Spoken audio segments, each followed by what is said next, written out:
Aloha kako, welcome to the hearing for the Committee on Agriculture and Food Systems. Today is February 17th, the time is 9:34 a.m. and we are convening in room 325. Today we have with us Vice Chair Kahaloa as well as Rep. Cochran. Before we get started, I'm gonna go over some brief housekeeping rules. First, there's a 2-minute time limit per testifier in order to allow as many people to testify as possible. In the interest of time, if you have submitted testimony on time, our committee has received it. If you wish to present oral testimony, please summarize your written testimony. For testifiers attending over Zooms, please mute yourself and keep your video off while waiting to testify and after your testimony is complete. The Zoom chat function will only allow you to chat with the technical staff only. If you are disconnected unexpectedly, you may attempt to rejoin the meeting. If disconnected while presenting testimony, you may be allowed to continue if time permits. Please note the House is not responsible for any bad internet connection on the testifier's end. In the event of catastrophic network failure, it may be necessary to reschedule the hearing or schedule a meeting for decision making. In that case, an appropriate notice will be posted. Please refrain from profanity or uncivil behavior. Such behavior may be grounds for removal from hearing without the ability to rejoin. Lastly, if time permits, we will offer the opportunity for walk-in testimony. For those who would like to testify in person but did not sign up, please make sure to provide your contact information to the clerk sitting to my right. And we will now begin our 9:30 a.m. agenda, starting with SB 637, SD1. First testifier we have is the Department of Agriculture. Good morning, Chair Cates, Vice Chair Kahaloa, members of the committee. Sharon Hurd, Department of Agriculture. The department stands on its written submitted testimony, but does offer comments that the Department of Health regulates hemp products and processing of hemp within the state. Department of Agriculture defers to comments of DOH regarding rule amendment to allow licensed hemp farmers to process hemp in agricultural structures and buildings. Thank you. Thank you. Next testifier we have is the Department of Health.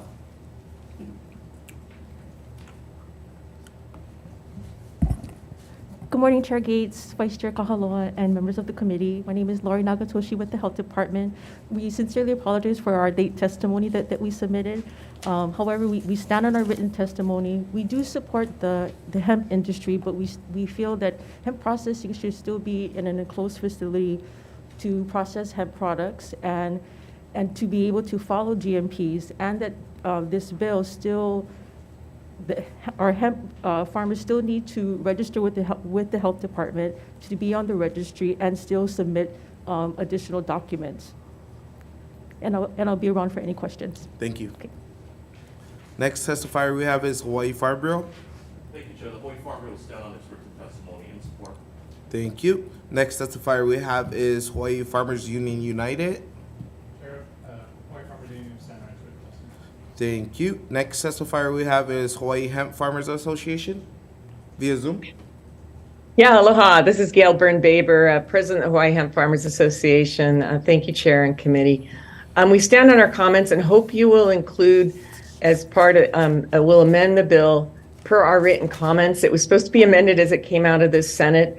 Senator Gabbard's office did work with the SMA, and I don't know if you've received comments from them concurring with the amendments that are needed to clarify. Hopefully it'll help alleviate some of the Department of Health concerns, because there's nothing in that bill that says that allowing farmers to testify under HRS, or to testify, to process under 4688 will not be an enclosed facility. The bill actually, as it stands now, says that processing, even in an exempt ag building, will have to be an enclosed facility. And there's nothing in the bill that says that farmers that are processing in these structures won't have to follow GMP's, good manufacturing processes. We want them to do that. It helps our brand. So all this does is basically allow farmers to do what they were doing for 4 years previous to September of 2021, and there had been no incident with regard to safe processing on farms. So hopefully that you'll adopt our amendment there. It clarifies, kind of without going into a lot of words, the nuances of what are needed with regard to what farmers need. So I'm available for questions if you have any. Thank you. Thank you for your testimony. Next testifier we have is Hawaii Sustainable Farms via Zoom. Aloha. This is Robert Bentz for Hawaii Sustainable Farms.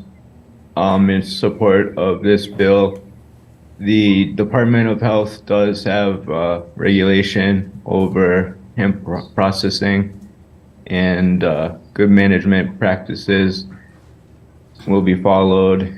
It's also interesting that the buffer zone for hemp processing, it says any instead of any dwelling, like the hemp growing buffer zone, it says any residential neighborhood, which if you're going to have any buffer on growing, which is actually a violation of the supremacy clause, I think I would voluntarily follow that buffer zone if it was worded more like the processing buffer zone. But good management practices and enclosed facilities could be done in Act 203 permanent exempt state ag buildings and the other buildings covered in this bill. Mahalo. Mahalo for your testimony. Noting that was the last individual organization indicating they'll be present today to testify. Anyone else wishing to testify on SB 637 SD1? Okay, members, any questions? Just a quick question for DOH. So the amendment that the Hawaii Hemp Farmers Association is requesting, does that resolve the concerns that you expressed in your testimony? So the hemp farmers are still required to process in an indoor facility because of our existing statute requirement in section 328G3. Okay. So is that a yes or no? So they still need to process within an indoor enclosed facility. Okay. So for their request is to include language that would require them to do indoor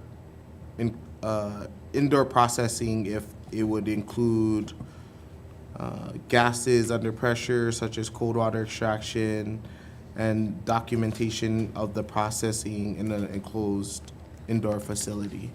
They would still need to provide documentation from the city and county to demonstrate that their buildings are still permit exempt under 4688. Okay. Okay, thank you.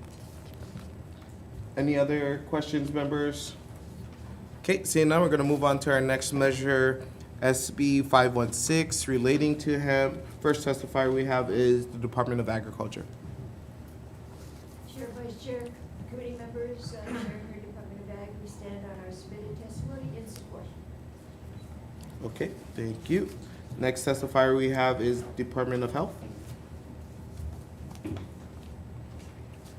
morning, Chair Gates, Vice Chair Kahaloa, members of the committee, Lori Nagatoshi with the Health Department. We'll stand on our written testimony offering comments, and we defer to our colleagues in the Department of Agriculture to enforce the Hawaiian-grown percentage of Hawaiian hemp, which is very similar to the coffee labeling. Thank you. Thank you. Next testifier we have is Hawaii Farm Bureau. Thank you, Chair. The Hawaii Farm Bureau will stand on its written testimony in support. Thank you. Next testifier we have is Hawaii Farmers Union United. Chair, Hawaii Farmers Union will stand on our written testimony. Okay, next testifier we have is Hawaii Hemp Farmers Association. Yeah, aloha, Gail Byrne-Baber again with Hawaii Hemp Farmers Association. We stand on our comments. I just want to offer in terms of reflection for the need for this bill. We have about a $32 million to $56 million CBD industry here in Hawaii, and about 99% of that money is being exported. Our residents have been primed for the last 12 years by wonderful programs the Department of Agriculture has put forward in the counties about supporting local farmers. There are so many brands out there that are mimicking, stating that they're from Hawaii and they're not. I mean, there was a brand I just found out about says they're based out of Hilo, calls some of their products like from Hapuna. You trace the company, they're actually out of California. One of our competitors is called Kona Gold out of Florida. I mean, I could just go on and on. Everyone knows that the Hawai'i label, garners people's attention, especially when you live here. And really, this is a consumer bill. I mean, people deserve to know what's in their hemp. And I also would like to comment that it is not difficult. We don't need some kind of big genetic tracing tracking thing for enforcement. All manufacturers have to do if there's ever a question or complaint, and this should be complaint driven. We don't need a big database for everyone to register and, say where their hemp's from. If there's, really, this is about setting a bar and a standard. And if there's ever a complaint, all the Department of Agriculture ever has to do is call that manufacturer and ask for a bill of sale from where they got their hemp oil. It's pretty straightforward. So I think we can get this rule going, and if there's need for additional funds and databases down the road or genetic testing, we can do that. But this is intended to be complaint driven and set a bar and kind of set the notice out there to people who are just mimicking like crazy and stating things that just aren't factually true. The consumer deserves to know. Thanks so much. Aloha. Thank you for your testimony. We're going to move on to our next testifier, Hawai'i Sustainable Farms. Aloha, Chair, and members of the committee. Robert Bentz for Hawai'i Sustainable Farms, in strong support of this bill. It's like coffee, mamaki, anything. We got to differentiate ourselves as a disabled farmer. It's really important, so I support this bill. Mahalo. Mahalo for your testimony. Anyone else wishing to testify on SB 516 SD1? Yes. Okay, please state your name for the record. My name is Myron Burney. I'm a naturopathic physician and a licensed acupuncturist. And I'm a little bit naive, I gotta admit, that I really don't know. It seems to be that this is not really an issue about agriculture or growing hemp or selling hemp fiber. It seems to be more about CBD and hemp oil, which is a food product or a drug, and has to do with more like drug manufacturing. But my position is that you have a lot of regulations about hemp, which is completely unnecessary because hemp is an agricultural product. It should be like lettuce or tomato. It's been grown forever. There's no danger that comes from hemp. There's actually no danger that comes from marijuana. So this hemp thing is just being overly exaggerated because of the criminal actions by the federal government, the culture war against marijuana. Marijuana cures cancer. Come on now. Marijuana prevents opium overdose. Come on. Let's treat medicine as medicine. The Interstate Commerce Clause is related to interstate, has nothing to do with commerce wholly within the state of Hawaii. George Washington grew hemp. Abraham Lincoln smoked pot. We need to take our states' rights back and tell the federal government interstate commerce is between two states and has nothing to do with commerce wholly within the state of Hawaii. And this bill is not an agricultural bill. You can grow marijuana. I can grow marijuana in my backyard. Why would you have any trip about hemp? Thank you very much. Thank you for your testimony. Anyone else wishing to testify on SB 516 SD1? Okay, seeing none. Members, any questions?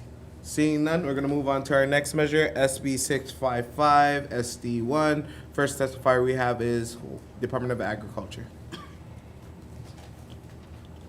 Good morning again, Chair Gates, Vice Chair, and members of the committee. Sharon Hurd, Department of Agriculture. The department stands in support of this bill with a comment that I'd like to read. The Department of Agriculture does not find it necessary or appropriate to create additional rules to address nuisance issues, including smell, noise, and excessive lighting arising out of the activities of hemp growers. DOA has serious concerns regarding the creation of a duplicative enforcement framework that may result in confusion and challenge due to incompatible oversight and conflicting actions and decisions. Thank you. Thank you for your testimony. Moving on to our next testifier, Hawaii Farm Bureau. Thank you, Chair. The Hawaii Farm Bureau will stand on its written testimony and support. Thank you. Next testifier we have is Hawaii Farmers Union United. Chair, the Farmers Union will stand on written testimony and support. Thank you. Next testifier we have is Hawaii Sustainable Farms.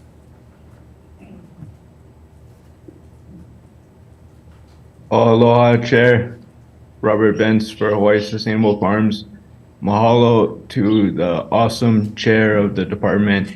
Sharon is great. And the last 655, SB 655, it was originally at the buffer zone under section 141-2 of the hemp grow buffer zone. Section 4, I believe it was. It says 500 foot, and then it was amended down to 100 foot.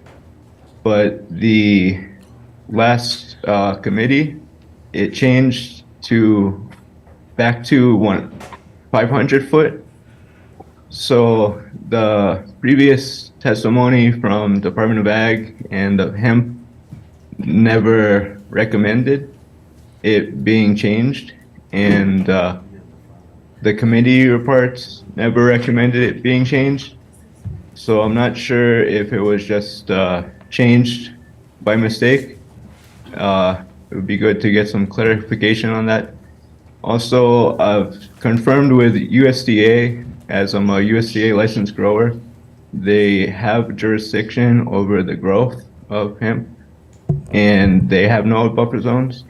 I also confirmed with Clark Hill, very well-respected law firm, and they have confirmed that would be a violation of interstate commerce and the supremacy clause.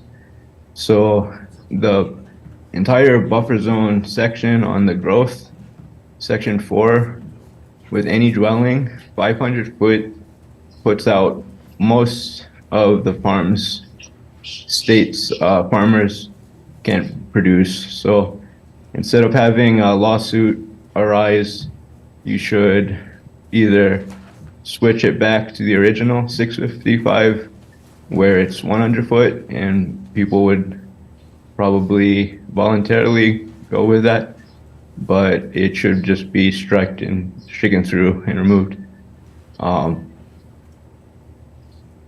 Stand on my written testimony offering comments, and here to answer any questions. Mahalo. Mahalo for your testimony. We're going to move on to Hawaii Hemp Farmers Association. Yeah, aloha, Gail Byrne-Baber again with the Hawaii Hemp Farmers Association. This bill is really needed because what it does is it separates really clearly most of the sectors of the hemp industry away from the CBD sector, which is much more regulated. And because all of the sectors, including food, fiber, fuel, are being regulated the same way right now, Congress is seriously looking at and expecting to pass either through the Farm Bill or a separate bill, an exemption to allow all these other sectors to bypass a lot of the regulations that CBD hemp farmers have to go through, which is very expensive testing, inspections, a ton of paperwork and database management. And it is super stymied, like the development of hempcrete, the development of hemp seed for food in this country, also fiber, you name it, as opposed to other places where they don't have these restrictions. So what this bill allows is that those Hawaii hemp farmers and projects out there that really want to invest in these other sectors of the hemp industry can move forward quickly, because a lot of times by the time a federal rule is passed or some new legislation, it takes 1.5 to 2 years for Hawaii or other states to catch up. So this would immediately give the Department of Agriculture the authority to amend Hawaii rules to do so. And this is really important because we have a number of hempcrete projects around the state right now, and they're working on affordable housing projects, looking at trying to transform the building industry here to a more sustainable sector. And guess where they're getting their hemp? From Canada, because part of the reason it's less expensive to grow it there for a whole bunch of reasons, part of it being regulatory structure. So this bill will facilitate Hawaii industry, kind of hemp industry, being able to be more nimble and flexible. So thank you for your consideration. Aloha. Thank you. Noting that was the last testifier indicating they would be present to testify. Anyone else wishing to testify on SB 655 SD1? Yes. Okay. Once again, I'm going to restate my position. Please I'm state going your to be name very for the brief. record. Myron Burney, Dr. Burney. We have two discussions here. We have a discussion about agriculture, and we have a discussion about herbal medicine or drug production. And they're two separate things. Of course, I would support very high quality medicine, very high quality herbal medicine. But the growing of hemp is an agricultural product. This is all farm stuff, and they're talking about herbal medicine and drug production. Those two should be separate. You can grow the plant anywhere. You grow the plant in manure.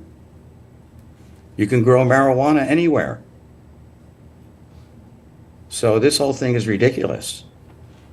But the production of a medicine needs to be clean and regulated, and it's not a farming activity. Producing hemp oil is a food product.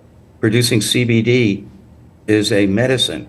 These are completely different things, and they need to be handled separately. Simply the growing of hemp is just like growing a lawn.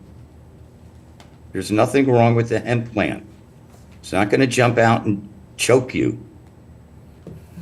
But there is a requirement to have high quality medicine. And the state of Hawaii has a responsibility to provide high quality herbal medicine to the consuming public for the general welfare. You don't have a right to suppress CBD production. You have a responsibility to make it good. People should be able to grow hemp in their backyard because it detoxifies this soil. What we need to do is we need to have a law that requires all the plantation land to plant hemp, to detoxify the land, which is causing cancer epidemics.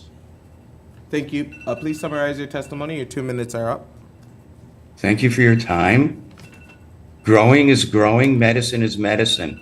Don't confabulate the two. Don't mix up the two. Thank you. Thank you. Okay, noting that was the last testifier indicating they wanted to testify. Anyone else wishing to testify on SB 655 SD1? Seeing none, we're going to move on to questions, comments, concerns, members. Rep Ward. Does anyone know what the import of hemp is from Canada? It was mentioned earlier, maybe the testifier before the last testifier would know that. Gail. Gail, are you still there?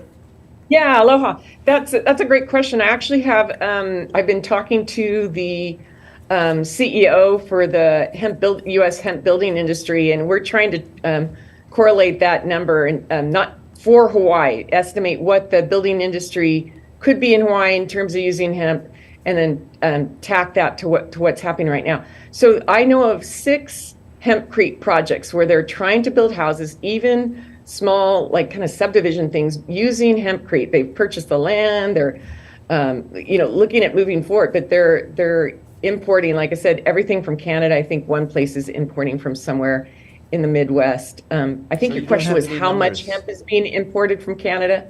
I don't have a number. But we can turn that around. There's really no reason to be importing hemp. So there's a market is what you're saying, but you don't know the size of it is what I was trying to get at. No, but what's exciting is that there's actually movement. I mean, with no infrastructure here, there's movement, because we're not like the mainland where we have leftover combines and tractors and silos. So there's a little bit more investment up front. And these projects so far are private investment. A little bit, one might be a public-private partnership, but I think most of them are private investment. We need to make sure that we take the handcuffs off these sectors, which means allowing them to minimize all these regulations, the CBD regulations that now apply to these sectors. So we just really want the Department of Agriculture to be able to be nimble and responsive, and I know they want to be too. And so they can write good rules, especially if we get a hemp task force going, and we're in constant collaboration. So this is really about making our industry here nimble, and it's really about rural economic development, because there are. What is the other country you referenced without saying it? Canada, and you said other country. What other country were you talking about? Yeah, it's in Asia and it's quite large, but there are also many countries around the world grow hemp, but the primary imports to the U.S. are from China and Canada. Okay, thank you very much. Thank you, Chair. Thank you. Members, any other questions? Seeing none, we're going to move on to our next measure, SB 1104. First testifier we have is Department of Health.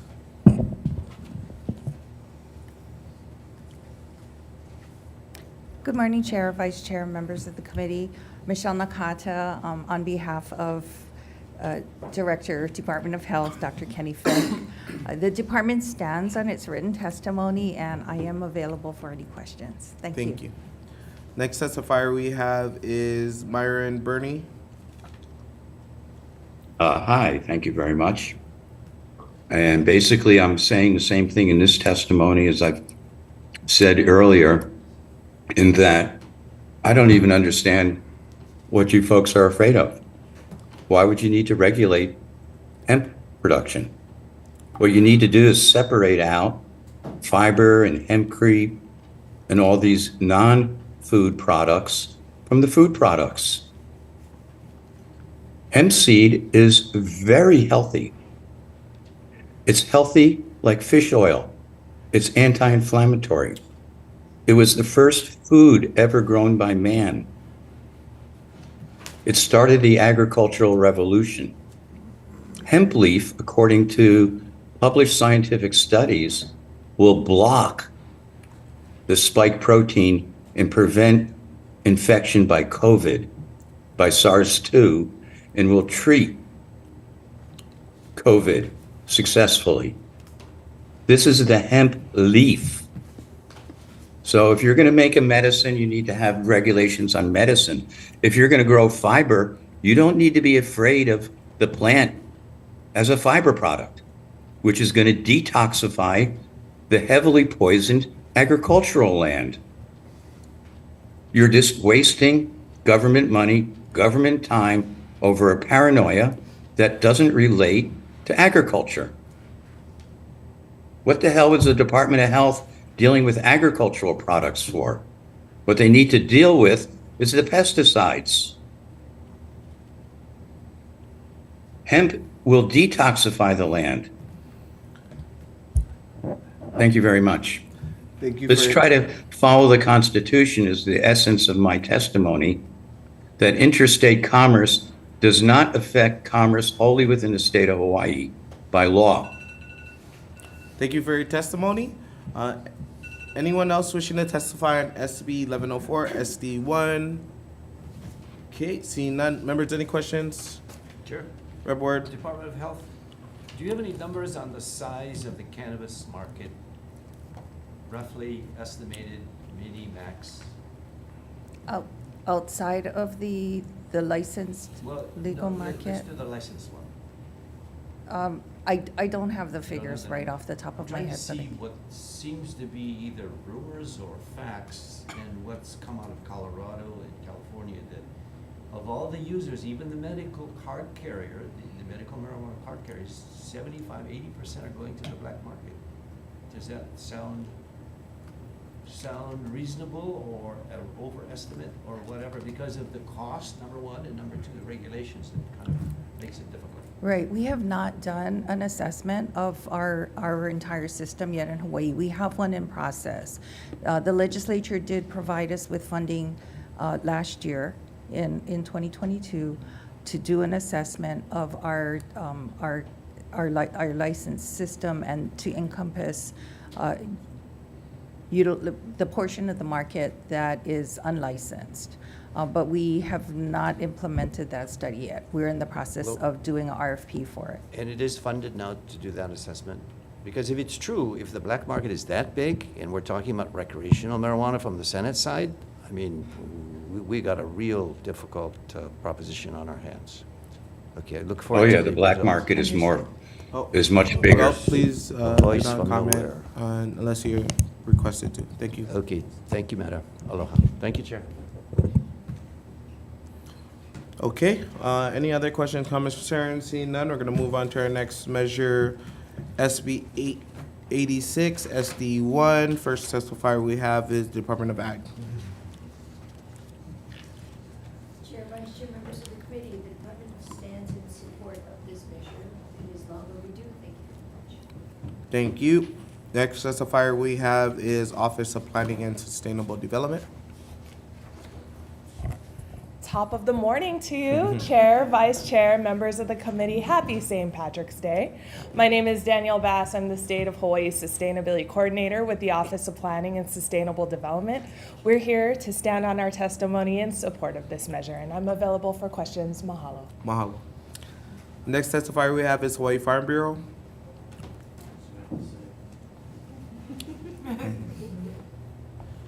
Morning, Chair, Vice Chair, members of the committee. Brian Omiyamoto, happy St. Patty's Day. We'll stand on our written time. I was going to do that, but Danielle pushed me to that. I did again bring the Hawaii State Planning Act, 1991. I'm not going to make that joke because everybody knows I was not born in 1991, but many of you may have been born after that. It's old. It needs to be updated. Please support this measure. Thank you for the opportunity to testify. Thank you. Next testifier we have is Hawaii Farmers Union United. Morning, Chair, Vice Chair, committee members. While we cannot compare to the Blarney of the Farm Bureau, we would like to offer a few points in support. We view this as an important opportunity to support agri-food sustainability, to guide agricultural policy, and to build a more resilient food system. The last time this measure was updated, I was toddling, and so I think it is far overdue time, seeing as now I am wizened and gray, that we update this plan. Thank you very much. Thank you for your testimony. That's not Blarney either. Noting that that was the last testifier indicating they'd be present. Anyone else wishing to testify on SB 86 SD1? Seeing none, members, any questions? Seeing none, we're going to move on to our next measure, SB 430. First testifier we have is the Department of Ag.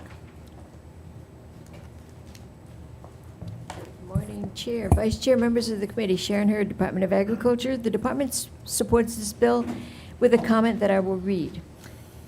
This proposed program will create a new market channel and provide an added opportunity for farmers and ranchers across the state to sell their fresh, locally grown or produced food. The additional revenue stream will help to offset rising cost of operations facing so many of our local farmers and producers. Thank you for the opportunity to testify. Thank you for your testimony. Next testifier we have is Hawaii Office of Community Services. Good afternoon. Oh, still morning.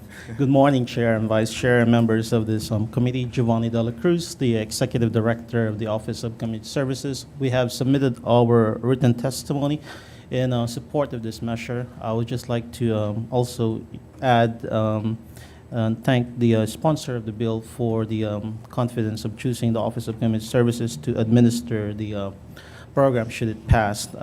This is in line with the reason also why we're supporting this is this is in line with the food programs that we administer in the Office of Community Services. We do administer the federally funded Emergency Food Assistance Program funded by the USDA, and also the Commodity Supplemental Food Program and the Senior Farmers Market Food Program for seniors. So I hope that you will pass this measure. Thank you, and I'll be here for any questions you might have. Thank you for your testimony. Next testifier we have is Hawaii Farm Bureau.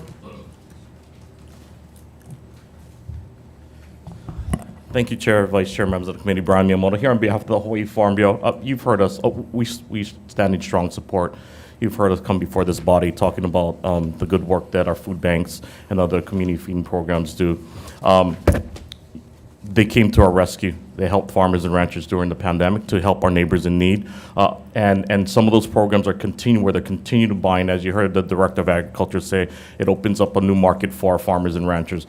However, we've been in recent meetings with the Hawaii Food Bank as one of the TFAP food banks and understand that they may be reducing their purchasing of local products because of budgetary and financial issues. We want them to continue. We want them to be able to provide fresh local produce and proteins for our neighbors in need. So we urged this committee and the legislature to support the Hawaii Food Banks, Maui Food Bank, Kauai Food Bank, and Hawaii Island Food Basket, Actually, I think we did in finance, we urged the legislature to provide dedicated funding for the Hawaii Food Bank, so they're not coming back for GIAs or not coming back every year to get funding, so they continue to support our neighbors in need. Thank you for the opportunity to testify.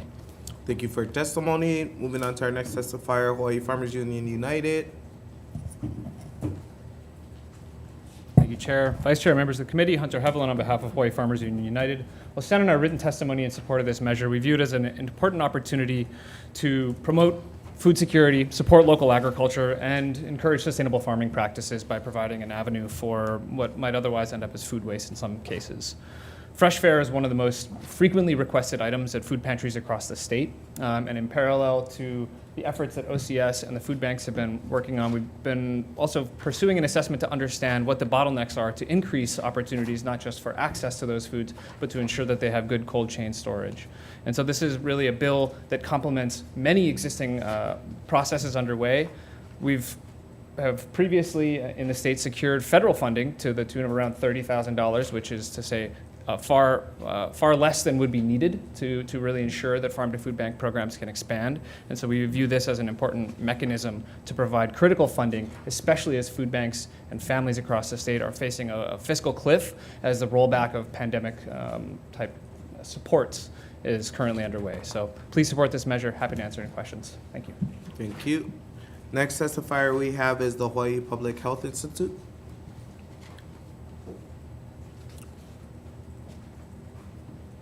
Aloha, Chair, Vice Chair, members of the committee, Nate Hicks here with Hawaii Public Health Institute. Stand in support of this measure, and also want to point out that this is about providing healthy options for the food bank recipients. A lot of them, unfortunately, don't get access to fresh produce, right? It is one of the most demanded foods, and using these funds to help provide an increase in fresh produce will help with the health and outcomes of the people that depend on the food bank system. Thank you. Thank you.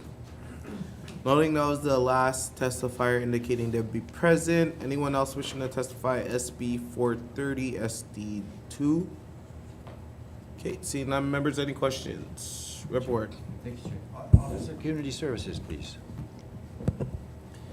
Sir, it was refreshing to hear you say, we're glad that we got to sign this bill. A lot of people say, well, we didn't really sponsor this, but we're going to do it. And kind of like Eeyore and Winnie the Pooh, they grind through it. So thank you for that, I guess, attitudinal first step. Now, the question I have, though, is there's a blank amount of appropriation here. Do you have any idea or an estimate that you could suggest should be in that?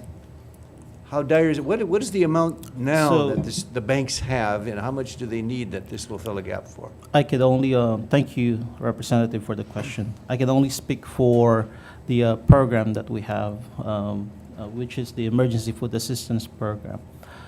The program provides the state of Hawaii roughly an annual $1 million appropriation.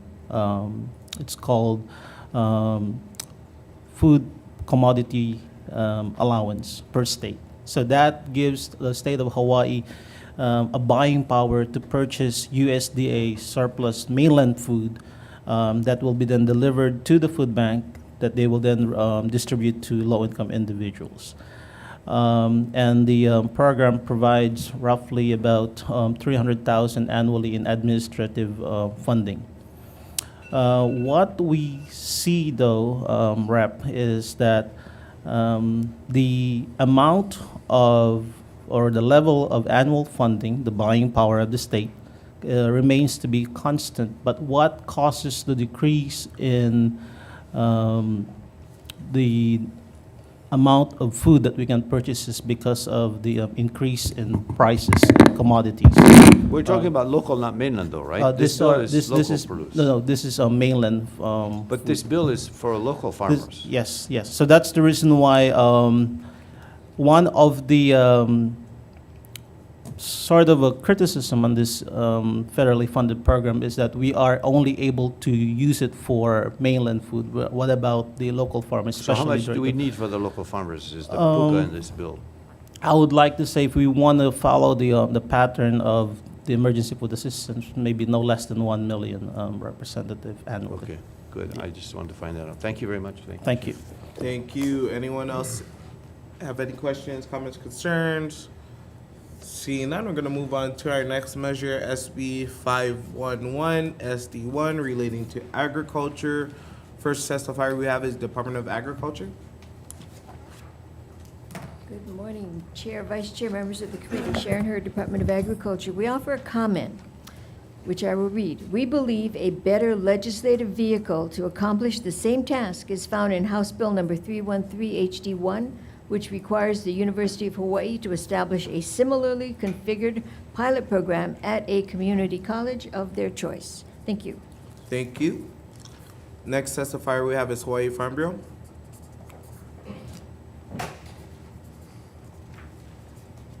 Thank you, Chair, Vice Chair, members of the committee. Brian Miyamoto here on behalf of the Hawaii Farm Bureau. We stand in strong support of this measure. You've heard us come for several years talking about small equipment and trying to get size appropriate equipment for our farmers and ranchers.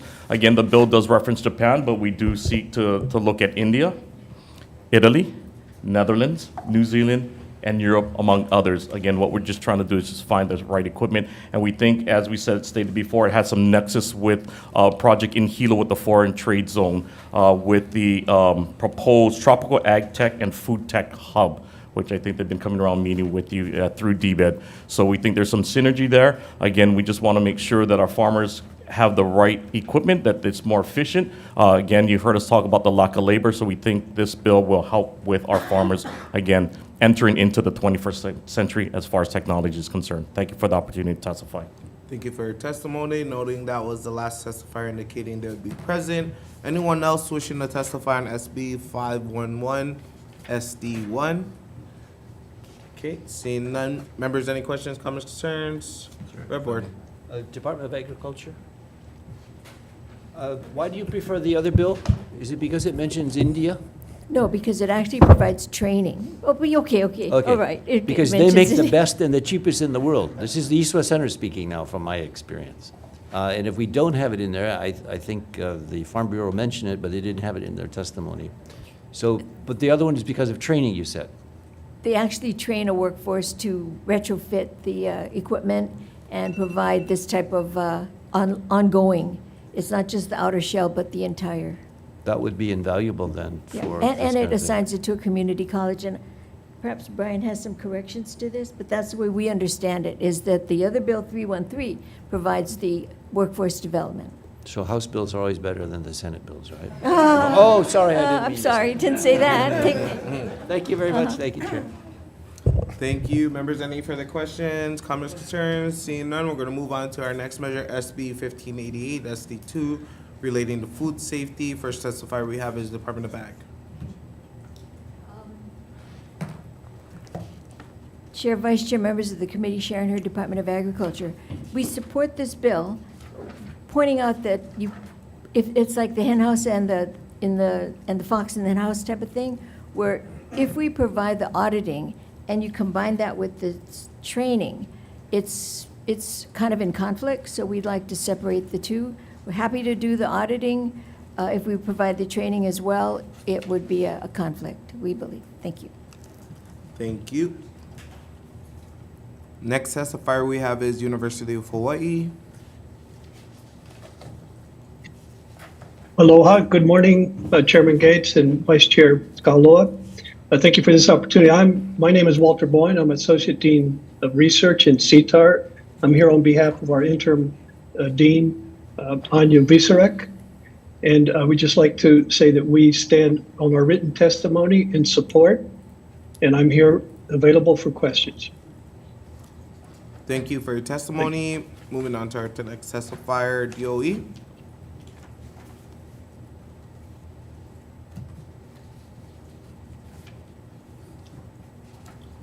Okay. In support, moving on to our next testifier, Hawaii Farm Bureau.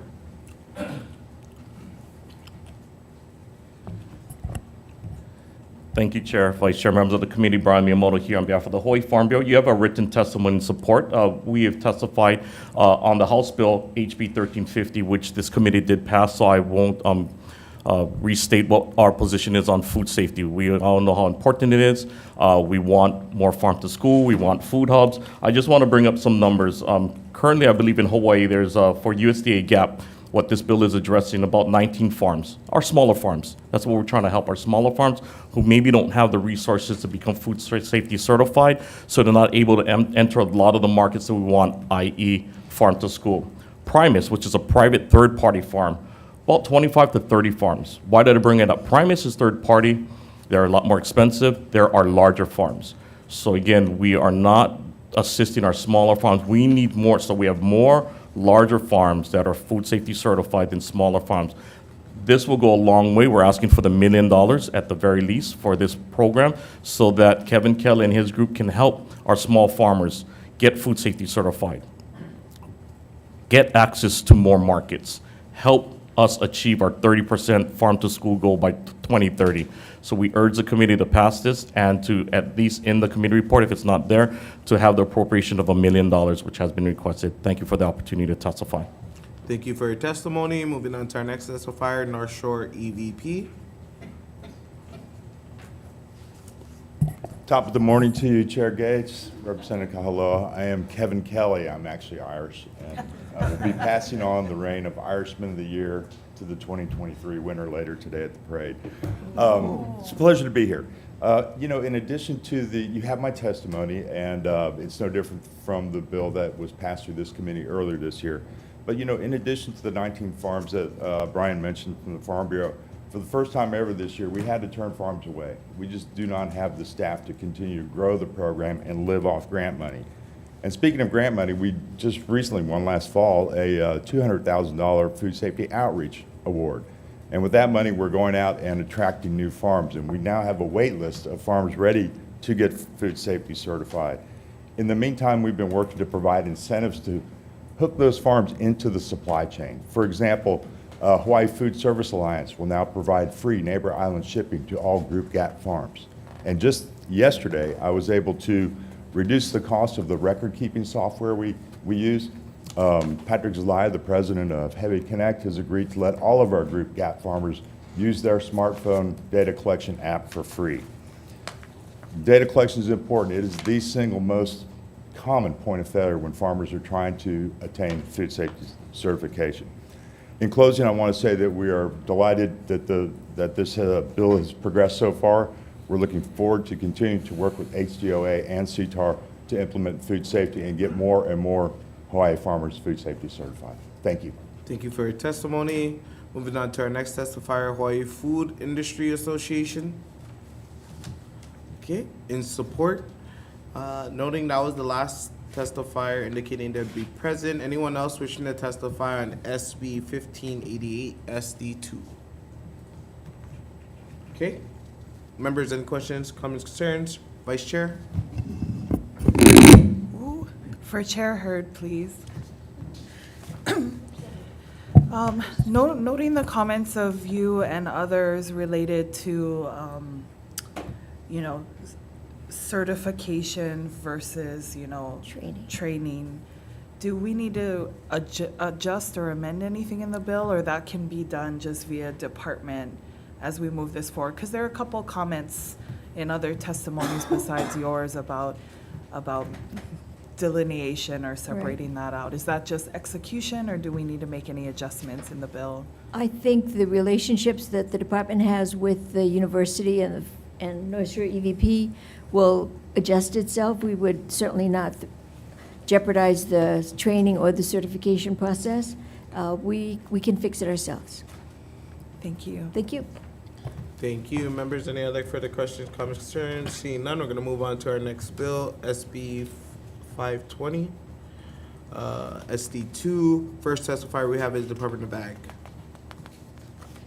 Chair, Vice Chair, members of the committee, Sharon Hurd. The department supports this bill with the following comment, that the department deeply appreciates this legislative effort to provide continuing support to aspiring local farmers and ranchers under the apprentice mentoring program.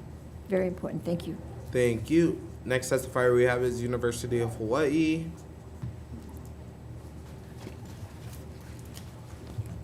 Morning, Chair, Vice Chair, members of the committee. Carlos Peñalosa, Leeward Community College Chancellor. On behalf of the community colleges, we stand on our written testimony and happy to answer questions. In support. Thank you. Next testifier we have is Hawaii Farm Bureau. Thank you, Chair, Vice Chair, members of the committee. Brian Miyamoto here on behalf of the Hawaii Farm Bureau. We are in support of this measure. I think the bill references the average age of Hawaii's farmers is 60, according to the United States Census of Ag, 2017. It's actually 60.1. For some reference, though, 2012, it was 58.7. That's 5 years prior, so that means they would have been 63. That means they're retired. So the average, our farmers are aging. Again, we stand in strong support of this. I just wanted to bring up, just recently we were informed that Waipouli Farms on Maui is up for sale. They provide $2.6 million worth of greens. Lettuce, butter lettuce, and watercress is what they grow. A high percentage of that is for Costco. 40%, I think, of their market goes to Costco. They have roughly 18 acres on Maui. The two farmers are 73 and 70. Again, we need succession. We don't know who's going to buy that property, if they're going to continue with the operations. They're going to continue producing that level of food. I believe, so the annual is $2.6 million annual that we may lose as far as green production. So thank you for the opportunity to testify. And again, 60.1 is the average age now, but that was in 2017. In 2023 or 2022, we may find out it's even higher. Thank you for the opportunity to testify. Thank you for your testimony. Moving on to our next testifier, Hawaii Farmers Union United. Thank you, Chair, Vice Chair, members of the committee. Hunter Hevelin here on behalf of Hawaii Farmers Union United. We'll stand on our testimony in support of the intent of this measure. We view it as an important mechanism to support the long-term viability of Hawaii's agricultural industry and being of benefit to both retiring and aspiring farmers, and ideally through those connections building stronger ties within our rural and agricultural communities. That said, we are interested in seeing this program potentially being housed within the College of Tropical Agriculture and Human Resources. The Leeward Community College, while a fine institution, is a regional one. And we view this as a program that would ideally be extended across the state, maybe through an existing function, say our extension service, which has relationships within producer communities already established for the better part of a century. And so we view that as an important opportunity to extend and build upon those relationships. Wherever it ends up being housed, we are happy to see it moving forward. Thank you for the opportunity to testify. Thank you for your testimony. Moving on to our next testifier, UH Ag Connect program. Okay. In support, noting that was the last testifier indicating they'd be present. Anyone else wishing to testify on SB 520 SD2? Okay, seeing none. Members, any comments, questions, concerns? Rep Ward. Mr. O. Miyamoto? You named yourself. I'm just calling out what you said. Say that right? Brian, you know, we are short doctors 500, police officers 370, et cetera. How many farmers are we short? It looks like this bill is saying, give us an actuarial table. How many are going in the front door? How many are going out the back door? Do we know numbers of how many are actually aspiring? Like in succession, you have to know anticipation-wise what's going on. You said last week there's 7,400 farmers or something? 7,328. 7,328 farmers. How many are we short is the question. Given this particular bill says a succession, we want to know who's coming and going. Well, quite frankly, that's 700, 328. Some of them are part-time farmers because they can't afford to be full-time farmers. We'd like to see it a lot higher. I can't give you numbers, but just for some more context, out of those 7,300 farms, 76% are 55 years and older. 76%. Wow. Right? 5,535 of those. So, you know, we want to see successful operations like with the Shinsatos, right? The two lady farmers took over. There was a succession. They wasn't family, was a new business, but basically took over the operations, rebranded it. Again, with Jeff Haynes, Waipouli, we're concerned. I mean, is there somebody out there? And I'm not sure if I could say, but the market price is $4.3 million. I don't know any farmer that can afford that. Now, again, their sales are in the $2 million, but again, what else do they have to put as far as infrastructure? They're there. They're an operating farm. They're a productive farm. So this speaks to that succession. I think it's an innovative idea. We've done, we have Go Farms, we have FFA programs, 4-H programs, but to match them up, to match new farmers or farmers with those that are successful but they don't have their succession plan. I think that's something that this seeks. As far as how many farmers we need, the more the better. Why put a cap on the number? Okay, the second question I have is OHA, exceptionally rare, would have 3 pages of testimony because they felt so strongly about this. Do you know how many Hawaiian farmers there are in that group that you just mentioned? Because they want to have it a bit more targeted towards the Hawaiian community. Do we have any numbers? According to the Census of Ag, Native Hawaiian or Pacific Island or other Pacific Islanders, 667 out of the 7,328, according to the Census of Ag. And again, we're waiting for the new one, but the numbers show right now 667. So OHA points to a true need on that one. Thank you very much, Brian. You're welcome. Thank you, Chair. All right, members, any other comments, questions, concerns? Seeing none, moving on to our next measure, SB 1268 SD1. First testifier we have is DOA. Chair, Vice Chair, members of the committee, Sharon Hurd, we stand in support of this bill that repairs a technical language, we're just trying to correct the language that includes agricultural activity rather than just agricultural crop production. Thank you. Moving on to our next testifier, Hawaii Farm Bureau. Thank you. Noting that was the last testifier, anyone else wishing to testify on SB 1268? Seeing none, members, any questions? Seeing none, we're going to move on to our next measure, SB 660, SB 660, SD2, relating to agriculture. First testifier we have is DOA. Chair, Vice Chair, members of the committee, Sharon Hurd, Department of Agriculture. The department offers comments on this bill. The healthy soils is the responsibility of everyone. Farmers do a good job maintaining healthy soils. This project provides for a cover crop program and incentivizes the farmers. It's a voluntary program. Minimum participation is 1 year, up to 9 years.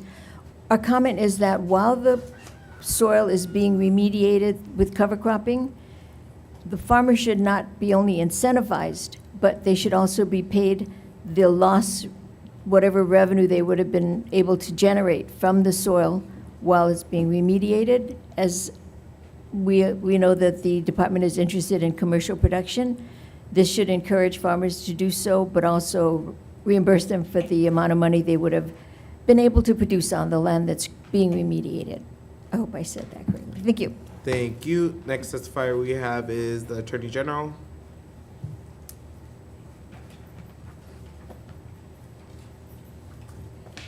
Good morning, Chair Gates, Vice Chair Kahaloa, and members of the committee.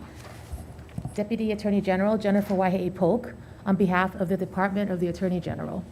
We have submitted written testimony in opposition because of our concern that the bill authorizes the Department of Agriculture to issue awards and other financial incentives without providing standards as required under Article 7, Section 4 of the Hawaii State Constitution.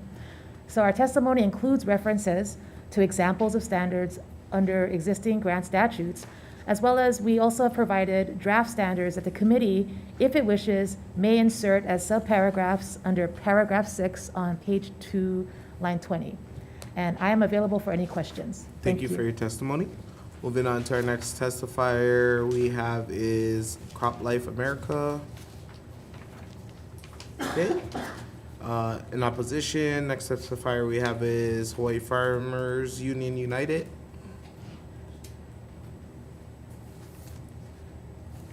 Chair, Vice Chair, committee members, Hunter Hevelin here on behalf of Hawaii Farmers Union United. We stand in strong support of this bill and on our written testimony, highlighting a few items that does appear that the House version that was passed was far superior, unsurprisingly.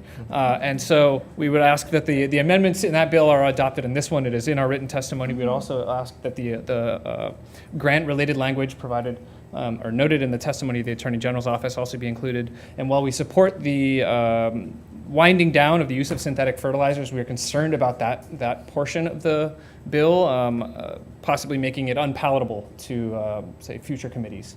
And so if that language were to be removed, I think it may enable better passage. I'm happy to answer any questions. Thank you.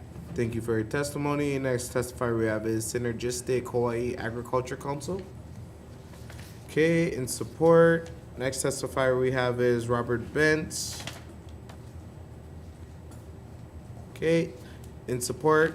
Next testifier, oh, that was actually the last testifier, indicating they would be present. Anyone else wishing to testify on SB 660 SD2? Okay, no further testifiers. Any questions, members? Rep Ward. Hunter, please, Farmers Union. In regards to the use of petrochemical fertilizer or synthetic fertilizers, how widespread is that? How big of an impact that you kind of underlined is that going to make? I don't have the data in my head about the use of soil amendments that the USDA NASS does collect a little bit of information about those types of agricultural chemical usage. The request that we're making is that language to establish standards for the phase out of those actually be removed from this bill. And the concern, That's your suggestion? That's our suggestion. Okay. So the language was inserted as it was moving through on the Senate side. And while we certainly support the intent and of course, and are, as an entity are very much in support of regenerative agriculture, our concern is that would make this a poison pill, if you will, and too hard to swallow by others within this body. So. Thank you, Hunter. Brian, do you know the use of synthetic fertilizers? And my apologies, Chair. I thought we had submitted testimony. Obviously, we support healthy soils, but as you heard others testify, that provision probably would be have a negative impact. About, I think, 85 to 90%. 85 to 90. So I spoke with some of the distributors. So a lot of our farmers, they utilize that. Again, we are in favor of and support organic using manure, mostly chicken manure, cover cropping, crop rotations. But yeah, it's a high percentage, so that impact could be extreme right now. So the vast majority yes. are using this, and this from is what we going to understand, phase yes. that one out. Yes. That is not so cool. we do agree with Farmers Union about removing that. Hunter, you have a footnote that you want to mention? Chair, if we can continue this fertilizer With issue. 40 seconds to look it up. In the USDA's 2017 agricultural census, about 3,400 farms reported using chemical fertilizers in 2017. So that's about half of farm operations. That being said, not everybody is as willing to fill out a very long survey as others. So. Okay, good. Thank you very much. Thank you, Chair. Okay, members, any other further questions, comments, concerns? Seeing none, we're going to move on to our last measure, SB 420 SD2, relating to sustainable food systems. First testifier we have is Department of Ag. Chair, Vice Chair, members of the committee, the department stands on its submitted testimony with the comment that we are not currently staffed to host a 25-member food sustainability linked to the United Nations SDGs. We're happy to do so, but we currently do need additional staff. Thank you. Next testifier we have is University of Hawaii. Aloha, Chair Gates and Vice Chair Kahaloa and other members of the committee. My name is Walter Boyne. I'm Associate Dean of Research, and once again, I'm representing our Dean on behalf of her, Anya Viserek. We stand on our written testimony in support, and I'm available for questions. Thank you. Thank you for your testimony. Moving on to our next testifier, Hawaii Farm Bureau. Thank you, Chair. The Hawaii Farm Bureau will stand on its written testimony in support. Thank you for your testimony. Next testifier we have is Hawaii Farmers Union United. Chair, Vice Chair, committee members, Hunter Hevelin with Hawaii Farmers Union. We'll stand on our written testimony in support and would ask that the amendments we've included in our written testimony, again, seeking amendments that this committee had previously adopted in the House version, be integrated into this one, namely the inclusion of food access coordinators, the requirement to include their community-driven planning processes, and again, putting forward the aspiration that there be a mechanism to engage more broadly public participation instead of just expert-driven perspectives on what our food system should be. Thank you. Thank you for your testimony. Next testifier we have is Hawaii Food Industry Association. You Zoom? Okay. Moving on to our last testifier, North Shore EVP. Chair Gates, Kevin Kelly, North Shore EVP will stand on our written testimony. Thank you for that. Noting that was the last testifier. Anyone else wishing to testify on SB 420 SD2? Seeing none, members, any questions, comments, concerns? Seeing none, we're gonna recess for decision making. Recess.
Okay, reconvening the Committee on Agriculture and Food Systems, 9:30 a.m. agenda in room 325 for decision-making. We're starting off with SB 637, SD1. Chair's recommendation is to move this out as an HD1, making tech amendments needed for clarity, consistency, and style. We will also defecting the date to June 30th, 3000. Any comments, questions, concerns? Seeing none, Vice Chair for the vote. Voting on SB 637, Chair's recommendation is to pass with amendments. Chair and Vice Chair vote aye. Representative Cochran. Aye. Representative Lowen. Aye. Representative Peruso. Aye. Representative Woodson, excused. Representative Ward. Aye. Chair, your recommendation is adopted. Thank you, members. Moving on to SB 516, SD1. Chair's recommendation is to move this out as an HD1, making tech amendments and defecting the date to June 30th, 3000. Any comments, questions, concerns? Seeing none, Vice Chair for the vote. Voting on SB 516, Chair's recommendation is to pass with amendments, noting the presence of everyone except the excused absence of Representative Woodson. Does anyone vote with reservations? Anyone voting no? Chair, your recommendation is adopted. Thank you. Next measure is SB 655, SD1. Chair's recommendation is to move this out as an HD1, making tech amendments for clarity, consistency, and style, and defecting the date to June 30th, 3000. Any comments, questions, concerns? Seeing none, Vice Chair for the vote. Voting on SB 655, the Chair's recommendation is to pass with amendments, noting the presence of everyone and the excused absence of Representative Woodson for the rest of this hearing. Anyone voting with reservations? Anyone voting no? Chair, your recommendation is adopted. Thank you, members. Moving on to our next measure, SB 1104, SD1. Chair's recommendation is to move this out as an HD1, making tech amendments for clarity, consistency, and style. We will also be adopting some of DOH's recommendations, and we're going to defect the date to June 30th, 3000. Any comments, questions, concerns? Seeing none, Vice Chair for the vote. Voting on SB 1104, Chair's recommendation is to pass with amendments. Anyone voting with reservations? Anyone voting no? Chair, your recommendation is adopted. Thank you, members. Moving on to SB 86, SD1. Chair's recommendation is to move this out as an HD1, adding an advisory committee language into the bill. We will also be defecting the date to June 30th, 3000. Any comments, questions, concerns? Seeing none, Vice Chair for the vote. Voting on SB 86, SD1, Chair's recommendation is to pass with amendments. Anyone voting with reservations? Anyone voting no? Chair, your recommendation is adopted. Thank you, members. Moving on to SB 430, SD2. Chair's recommendation is to move this out as an HD1, making tech amendments needed for clarity, consistency, style. We will also be defecting the date to June 30th, 3000. And in the committee report, we will be requesting $3 million needed for this bill. Any comments, questions, concerns? Seeing none, Vice Chair for the vote. Voting on SB 430, SD2, Chair's recommendation is to pass with amendments. Is anyone voting with reservations today? Anyone voting no? Chair, your recommendation is adopted. Thank you, members. Moving on to our next measure, SB 511, SD1. Chair's recommendation is to move this out as an HD1. We'll be inserting language from HB 313, HD1. We will also be defecting the date to June 30th, 3000. Any comments, questions, concerns? Seeing none, Vice Chair for the vote. Voting on SB 511, SD1, Chair's recommendation is to pass with amendments, noting the presence of all members with the excused absence of Representative Woodson. Anyone voting with reservations? Anyone voting no? Chair, your recommendation is adopted. Thank you, members. We're going to be moving on to SB 1588, SD2. Chair's recommendation is to move this out as an HD1. We'll be defecting the date to June 30th, 3000. Any comments, questions, concerns? Seeing none, Vice Chair for the vote. Voting on SB 1588, SD2, Chair's recommendation is to pass with amendments. Anyone voting with reservations? Anyone voting no? Chair, your recommendation is adopted. Okay, thank you, members. Moving on to our next measure, SB 520, SD2. Chair's recommendation is to move this out as an HD1.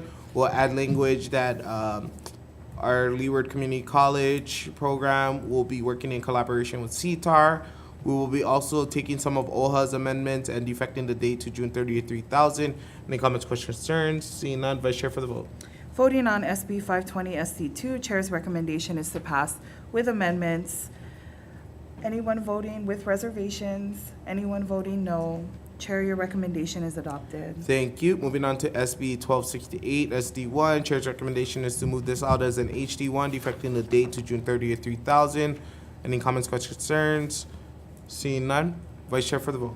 Voting on SB 1268 SD1, Chair's recommendation is to pass with amendments. Anyone voting with reservations?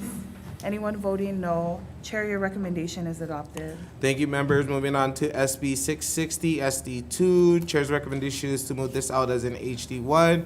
We will be adopting the AG's amendments. We will also insert language from HB 443 HD1. We will also defect the date to June 30th, 3000. Any comments, questions, concerns? Seeing none. Vice Chair for the vote. Voting on SB 660 SD2, the Chair's recommendation Oh, we're voting, Jean. Sorry. is to pass with amendments. Anyone voting with reservations today? I have a no unless I know the amendment takes out the artificial fertilizer. Correct. It does? Yes. Thank you, sir. Good job. With reservations, Representative Ward, or you're voting up? Yeah, because Okay. he pulled that poison pill out. Okay. Anyone voting no today? Chair, your recommendation is adopted. Thank you, members. Moving on to our last measure, SB 420 SD2. Chair's recommendation is to move this out as an HD1. We're going to insert language from HB 308 HD1 for members of the working group. We will also be defecting the date to June 30th, 3000. Any comments, questions, concerns? Seeing none, Vice Chair for the vote. Thank you, Chair. Voting on SB 420 SD2, Chair's recommendation is to pass with amendments. Anyone voting with reservations today? Anyone voting no? Chair, your recommendation is adopted. Thank you, members. Hearing adjourned.